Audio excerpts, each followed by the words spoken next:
Éphésiens chapitre 6,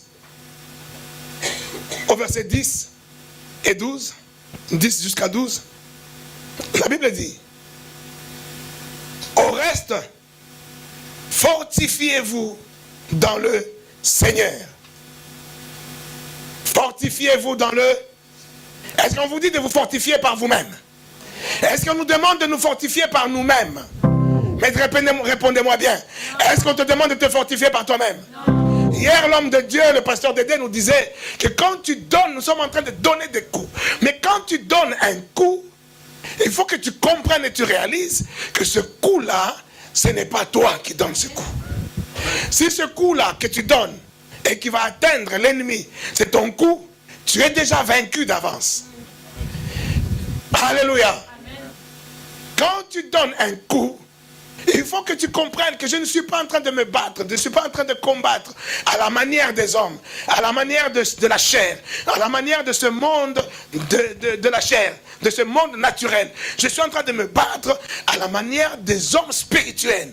Parce que le monde entier, avant qu'il soit matériel, a commencé d'abord dans le spirituel. Et tout ce qui est spirituel a une prédominance sur ce qui est naturel. Alléluia. Tout ce qui est naturel, avant qu'il soit naturel, a commencé dans le surnaturel. Et c'est pour cela, on disait hier, que quand tu vois David devant Goliath, parce que David, lui, il a compris quelque chose. Et il a compris que le combat qui est là, ce qui est en train de se passer là, c'est une histoire où je ne dois pas rester seul. C'est une histoire où je ne dois pas me tenir devant ce Goliath-là seul. Je ne vais pas, moi, engager mes petits coups seul. Même si je prends les armes de Saül, même si je prends tous les armes sophistiquées qu'il soit, cet homme-là, physiquement, il est plus fort que moi. Peut-être même en nombre, ils sont plus nombreux que moi. Comme ceux qui voulaient venir prendre ou arrêter l'homme de Dieu. Ils étaient plus nombreux, eux ils étaient que deux. Mais parce qu'eux ils ont compris que non, dans ce combat, je dois engager autre chose. Je ne dois pas m'engager moi-même. Je vais dire à l'église aujourd'hui, je vais dire à quelqu'un aujourd'hui, quand tu te mets dans le combat spirituel, ne cherche pas à t'engager seul. Ce n'est pas toi qui combats ces choses. Tu dois engager celui qui est en toi. Et il dit au reste, frère, fortifiez-vous par... C'est pour fortifiez-vous dans le Seigneur. Donc ta force n'est pas en toi, ta force est dans le Seigneur. Alléluia. Et il ajoute, il dit que tu te fortifies dans le Seigneur et par sa force toute puissante. Est-ce qu'il dit c'est par ta force? Non, je précise encore, c'est par sa force toute. Ce n'est pas une simple force, une force toute. C'est-à-dire qu'il n'y a pas une puissance qui soit supérieure à cette force-là. Parce que celle-là, elle est toute puissante. Alors quand tu engages celui qui a la force toute puissante, tu te présentes devant Goliath, ce n'est pas toi. Tu te présentes devant les sorciers de ta famille, ce n'est pas toi. Tu te présentes devant les difficultés de ta vie, ce n'est pas toi. Mais si tu veux t'engager toi-même, eh bien tu vas avoir des vrais problèmes, des sérieux problèmes. Parce que Goliath, il est géant. Toi, tu n'es pas géant. Est-ce que je parle à l'église? Est-ce que je parle à l'église? Le Seigneur dit, si cette montagne-là te gêne, tu diras à la montagne, ôte-toi de là, jette-toi à la mer. Est-ce que toi, tu as la même hauteur que la montagne? Est-ce que la montagne a la même dimension que toi? Elle est plus haute que toi, la montagne. Est-ce que je parle à quelqu'un? C'est pour ça que je disais encore que Goliath est plus grand que toi. Toi, tu n'es pas géant. Tu n'as même pas besoin d'être géant.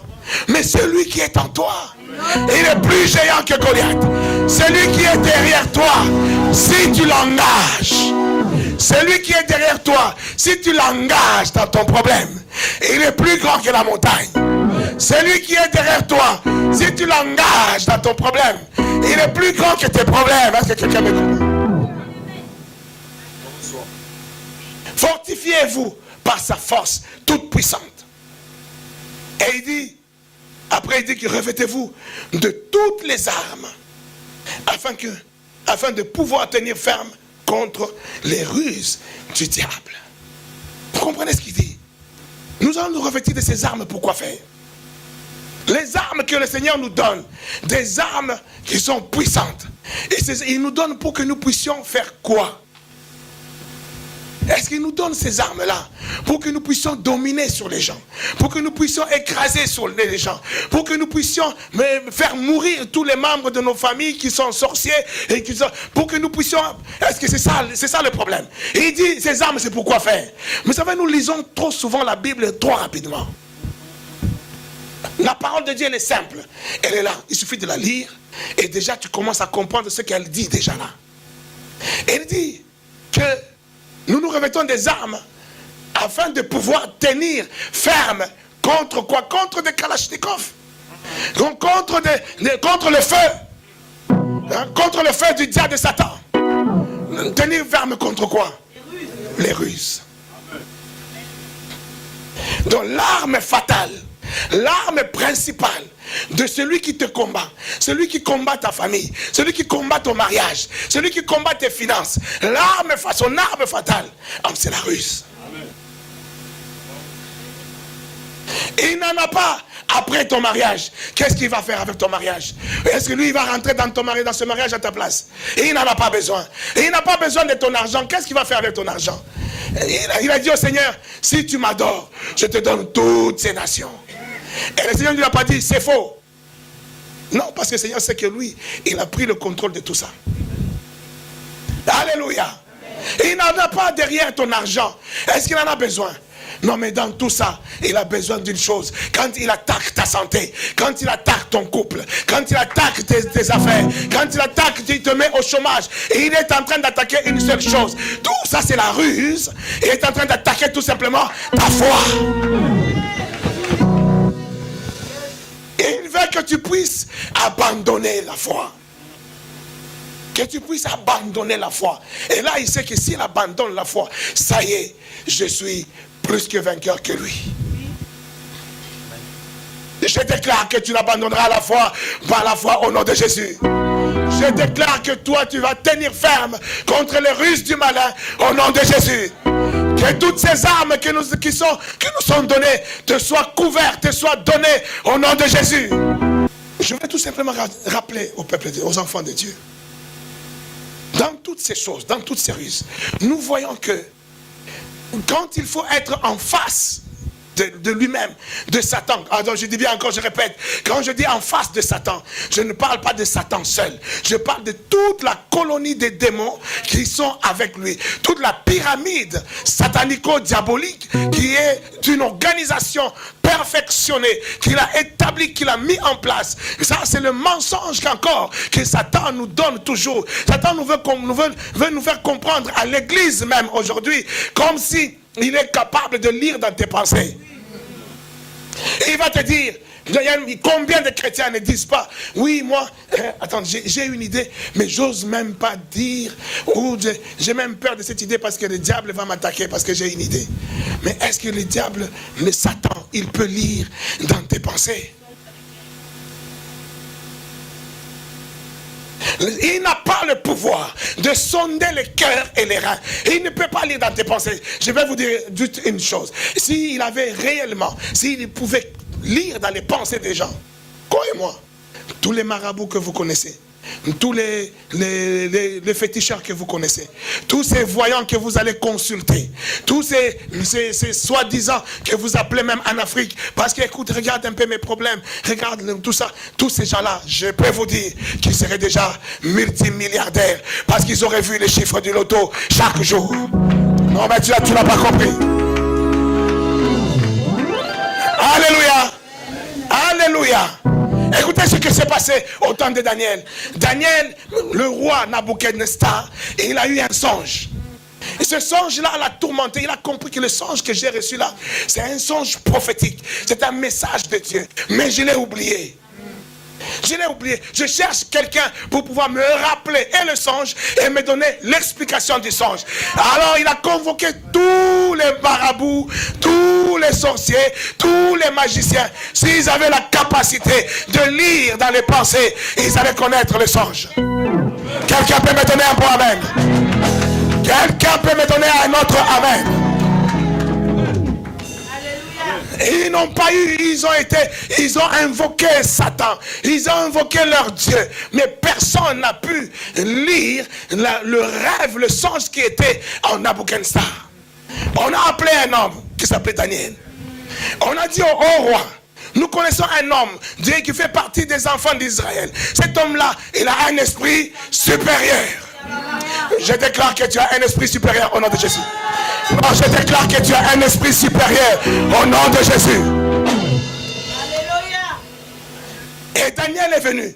Daniel, il a pu lire dans les pensées. Mais il a pu lire dans les pensées par quoi?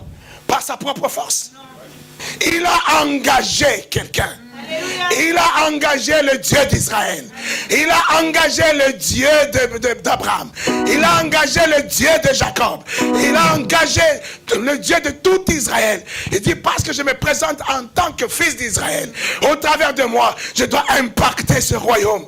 Je dois impacter ce royaume. Le roi là, je vais l'impacter. Je cherche quelqu'un qui va impacter la France. Non, mais je cherche quelqu'un qui va impacter la France. Quelqu'un qui va impacter sa famille. Quelqu'un qui va impacter, je ne sais pas, le Congo, je ne sais pas, la Côte d'Ivoire, je ne sais pas, Haïti, je ne sais pas, les îles. Je cherche quelqu'un qui va impacter. Est-ce qu'il peut dire un grand amen?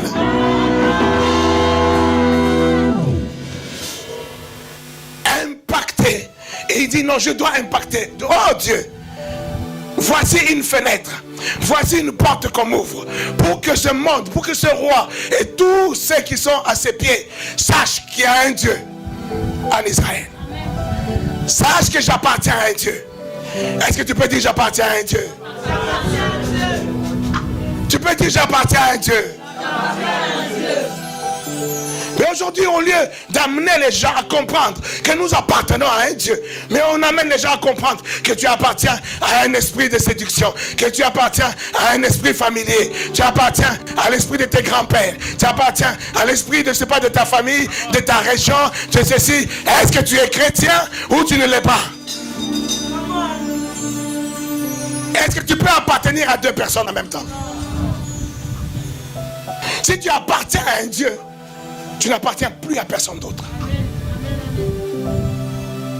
Alléluia.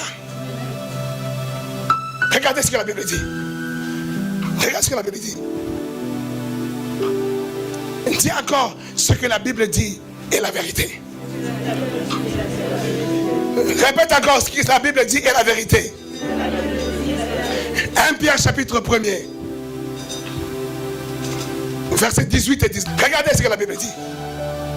Sachant que ce n'est pas par des choses périssables, pas par de l'argent ou de l'or, que vous avez été quoi? Dites-le bien. Je répète. Sachant que ce n'est pas par des choses périssables, par de l'argent ou de l'or, que vous avez été rachetés de la mauvaise manière de vivre que vous avez hérité de vos pères. Mais c'est pas le sang des boucs, le sang des moutons, le sang de mon grand-père, le sang de ma mère ou de mon père, le sang précieux. Je devrais entendre des grands amen avec ça.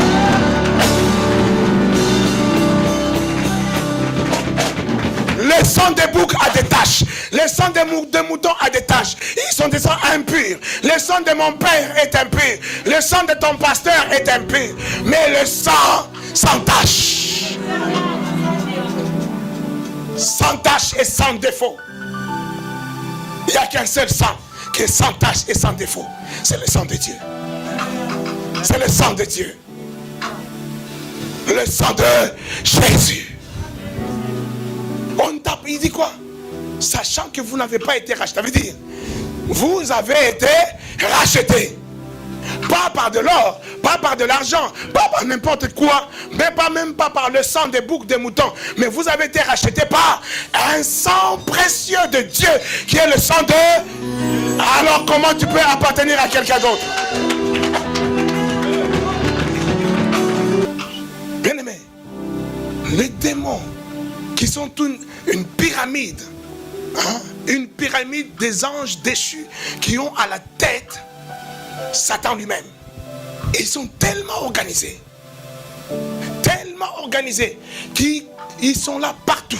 Ils sont dans tous les coins et recoins du monde, et ils dominent, ils règnent sur le monde. Et c'est comme ça que même quand tu es né, dès que tu es né, ils sont là déjà là. Il y en a qui étaient dans les lieux arides, et là dans les lieux arides, ils ne sont pas contents. Parce que quand ils sont dans les lieux arides, c'est-à-dire ils n'ont rien à faire, où il n'y a pas la vie, et ils ne sont pas contents. Et eux, ils sont contents où ils vivent que là où il y a la vie. Et quand il y a une vie qui arrive, tu viens de sortir dans le ventre de ta mère. Et déjà, il y en a un qui sort dans les lieux arides. Et il est là, avec ses collaborateurs. Et ils n'attendent que toi. Et dès que tu sors, ils sont là. Et ils te surveillent. Et ils influencent. Et ils parlent d'une manière ou d'une autre. Ils vont peut-être influencer ton père ou ta mère à pouvoir t'abandonner. Ils croient que c'est eux-mêmes qui t'abandonnent. Non, ils sont inspirés. Regardez ce qui s'est passé avec Judas. La Bible dit, Judas,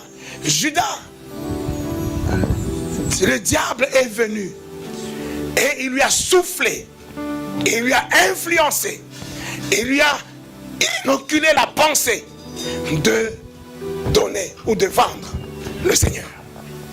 Mais est-ce qu'à ce moment-là, Judas lui-même, il savait que non, on est en train de m'utiliser? Il n'avait pas conscience de ça.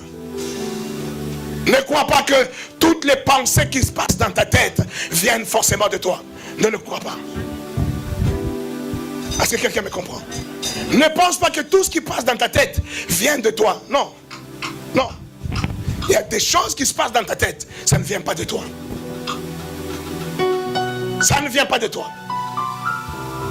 Pierre dit au Seigneur, tu ne mourras pas. Tant que moi je suis là, moi je suis ton disciple. Avant que quelqu'un te touche, il doit me toucher d'abord moi. Tu ne mourras pas. Le Seigneur lui dit, arrière de moi Satan. Arrière de moi Satan. Tes pensées ne sont que chair. Ça veut dire, est-ce que Pierre, lui, il savait que ce qui vient de sortir de sa bouche, c'est une mauvaise pensée? Pour Pierre, il vient de sortir quelque chose de bien. Et je viens de flatter le maître. Je viens de flatter le Seigneur. Que Seigneur, personne ne va te toucher. Moi, je serai là. Mais or, le Seigneur voit que ce que Pierre est en train de sortir dans sa bouche, ce n'est pas lui. Il est influencé. Influencé par qui? Par un démon. Et là, en l'occurrence, Pierre, Satan lui-même était là. Satan lui-même était là. En personne, pour influencer Pierre. Parce qu'il savait que les enjeux sont importants. Les enjeux sont terribles. Lui-même, il était là pour influencer Pierre. Et Pierre sort quelque chose. Et il croit que c'est moi qui parle. Il croit que c'est moi qui réfléchis. Mais ce n'était pas lui. Mais le Seigneur a vu ça. Les gens vont dire, ah, il a insulté. Non, tu vois, tu ne peux pas reprendre un collaborateur comme ça, en public, devant tout le monde. Ce n'est pas bon. Dans l'éthique pastorale, ce n'est pas très très bien de reprendre quelqu'un. Il a repris en public. Mais en fait, le Seigneur était en train de parler à celui qui était derrière lui. Amen. Amen. Alléluia. Donc Satan vient nous influencer au travers de nos pensées. C'est comme ça que tu te lèves. Tu deviens rebelle contre ton pasteur. Toi tu penses que non, c'est moi, c'est parce qu'il m'avait fait ça, Mais les démons, ils ont pris. Peut-être que le pasteur a dit un mot. Et ils ont pris ça. Ils ont glissé, ils ont influencé à gauche. Quelqu'un vient te dire, tu as entendu ce que le pasteur a dit? Ça, c'est vraiment toi. Et ils ont influencé à droite. Un autre dit, tu as entendu. Mais toi, tu ne sais pas. Mais tout ça, les démons sont en train de faire. Mais ils ne te possèdent. Ils ne te possèdent pas. Mais il est en train d'influencer tout autour de toi. Pour que tu pries. Et il sait que quand je ferai ça, elle va réagir comme ça. Parce que je la connais depuis bébé. Moi, je suis attaché à elle. Depuis qu'elle est née, moi j'étais avant qu'elle soit née. Et je l'ai vu grandir. J'ai vu comment elle fait des choses. Mais hey, c'est comme ça qu'il peut même imaginer. Il peut même te donner une soi-disant prophétie. Laisse-moi te dire, il y a beaucoup de loups qui sont dans la bergerie. Il y a beaucoup de soi-disant serviteurs de Dieu qui ne le sont pas. Qui vont te donner des messages prophétiques qui apparaissent comme étant de l'exactitude. Mais en fait, c'est la malice du malin. C'est la ruse du diable. Qui connaît très bien ta vie et qui va insuffler cette pensée à un de ses agents qui va te parler et tu vas dire waouh, il connaît ma vie. Comment il connaît ma vie? Tu te prosternes devant lui et puis tu te dis est-ce que tu as amené ton enveloppe? Oui, mais si tu n'as pas ton enveloppe, repars, il n'y a rien pour toi. Et puis, seulement les jours où tu vas revenir avec ton enveloppe. Je ne suis pas en train de dire que c'est mauvais de donner l'enveloppe à la prophétie. Parce que ça, on verra encore que ça, c'est un sacrifice. Un sacrifice qu'il te doit de faire pour acter. Et quand je dis acter, peut-être qu'il ne comprend pas. Je t'expliquerai demain. Acter, c'est tout simplement. Quand nous disons, quand tu dis j'ai faim, quelqu'un, tu n'as pas mangé 2 jours, qu'est-ce que tu vas dire? Ah, je meurs de... Donc tu es dans un processus de mort. Donc tu es en train de dire, je suis en train de mourir parce que j'ai faim. Donc la faim que j'ai là, le fait que je n'ai pas mangé, m'amène dans un processus pour mourir. Et si vous ne savez pas les mots que vous dites ont de la valeur. Je meurs de faim. Alors, si tu es en train de mourir de faim, qu'est-ce qui va te sauver? Il faut manger. Donc, c'est-à-dire, si je mange, cette nourriture que je vais manger, c'est ça qui va me sauver ou qui va racheter la mort qui a déjà entamé son processus en moi. Oh, la nourriture que tu vas manger là, elle vient d'où? Quand tu vas manger un poisson, le poisson, il faut qu'il meure pour que tu manges. Donc, il y a eu la mort du poisson pour que toi, tu puisses avoir la vie.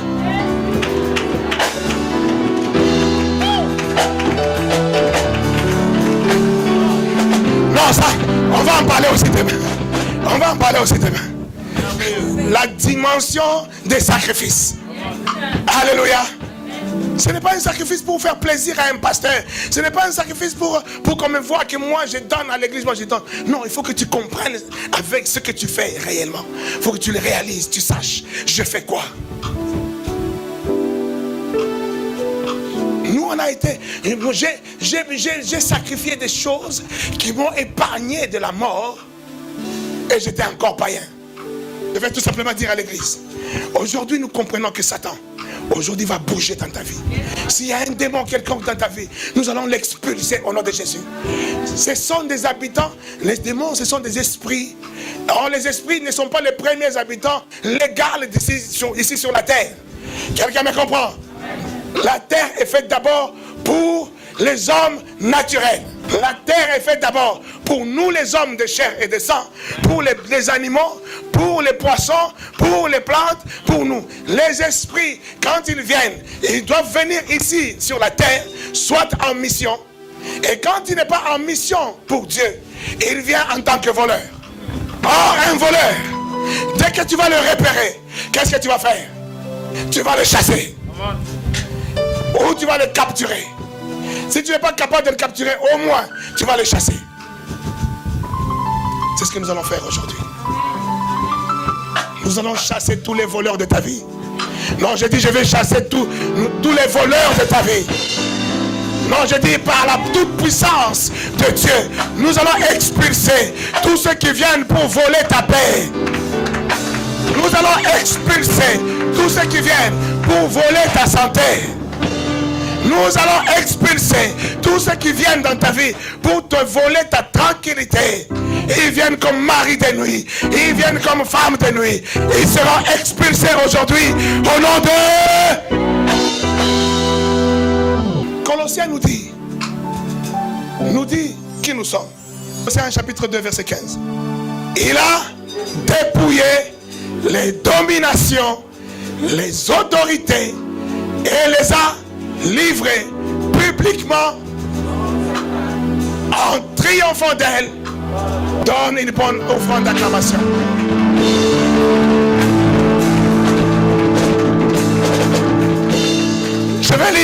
Je vais lire la même chose dans une autre version.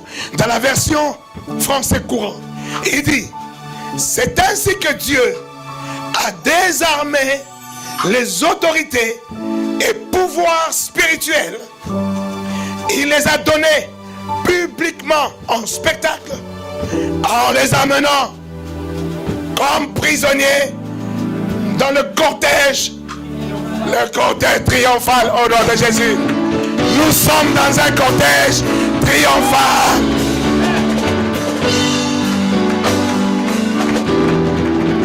Alléluia. Et dans ce cortège triomphal, toi tu es où? Tu dis à tout le monde, moi ma vie est en Jésus. Moi ma vie est en Jésus. Mais pourquoi tu ne veux pas comprendre que si ta vie est en Jésus, parce que là, c'est qui a triomphé? C'est Jésus. C'est lui, c'est qui les a publiés publiquement, il les a ridiculisés. C'est Jésus. Mais toi tu es où? Toi tu es où? Mais si tu es en Jésus, donc toi en Jésus, tu as...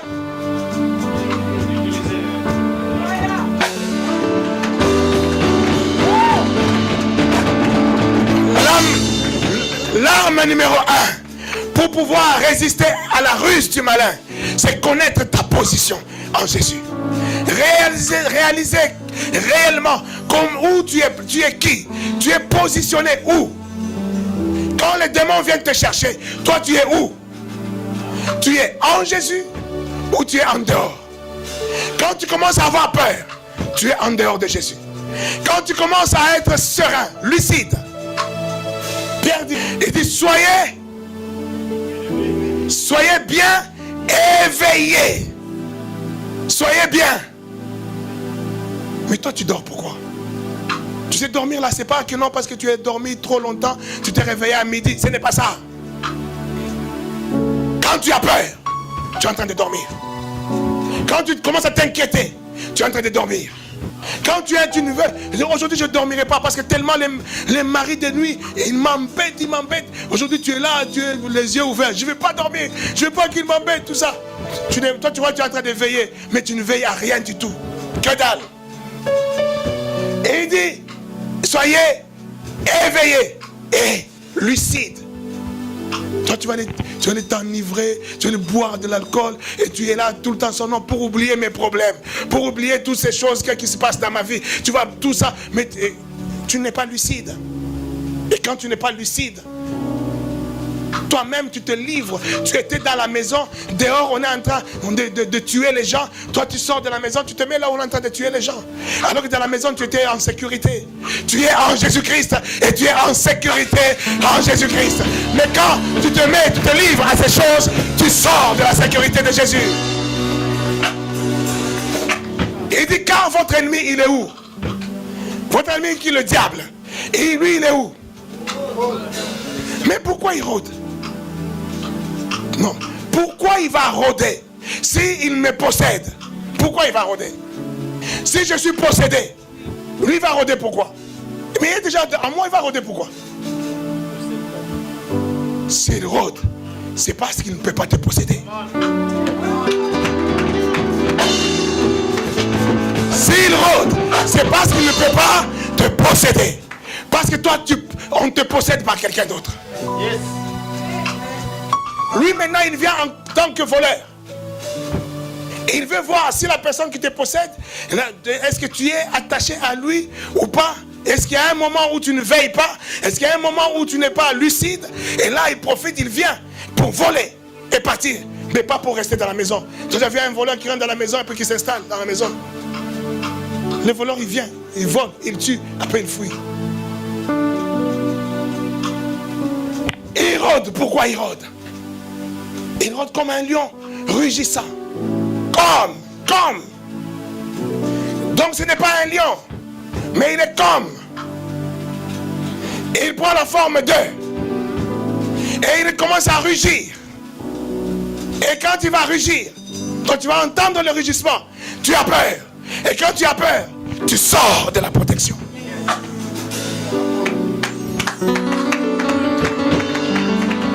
Alléluia. Combien de fois la Bible nous dit, n'aie crainte de rien. N'aie pas peur de rien. Parce qu'il sait que dès que tu as peur, tu sors de la protection. Et là, le lion, il fait quoi? Le lion, quand il voit un troupeau de vaches, un troupeau de brebis, un troupeau de buffles, par exemple, où il sait que les buffles sont trop puissants. Et quand ils sont en troupeau, ça devient encore compliqué. Le lion, quand il veut manger ce buffle-là, qu'est-ce qu'il fait? Il rôde autour du troupeau. Et il commence à rugir. Waouh! Il pousse un grand cri. Le troupeau est agité. Quand le troupeau s'agite, et le troupeau risque de se disloquer. Il y en a qui vont courir à gauche, d'autres qui vont courir à droite. Ils vont se détacher de là où ils étaient en sécurité ensemble. Et quand tu cours tout seul, et là maintenant il te suit simplement. Et il te prend et il te dévore. Le rugissement, c'est tout simplement toutes ces choses qui semblent en train de se passer dans ta vie et qui commencent à te faire peur. Peur de ne pas te marier, ou peur même du mariage, ou peur même de ne pas tomber, de ne pas avoir de travail. Tu as peur que non, je risque de mourir de faim. Et toutes ces choses, c'est un rugissement du malin, du rusé, pour que tu puisses sortir de la bergerie, sortir de la protection dans laquelle tu es en Jésus, et qu'il puisse te dévorer et te voler la paix, te voler la tranquillité, te voler tout ce que tu as. Dis à quelqu'un, ça ce n'est pas moi. Que Dieu vous garde dans la foi au nom de Jésus. Que Dieu vous fortifie en lui au nom de Jésus. Qu'il vous fortifie dans sa force toute puissante au nom de Jésus. Sois la tête de ta famille, sois le protecteur de ta famille, sois l'intercesseur de ta maison, et tu verras les choses s'accomplir. Tu verras des miracles s'accomplir. Tu verras des bénédictions couler sur ta tête. Je les déclare et je lève ma main en qualité de prophète. Je les déclare au nom de Jésus. Je les déclare au nom de Jésus.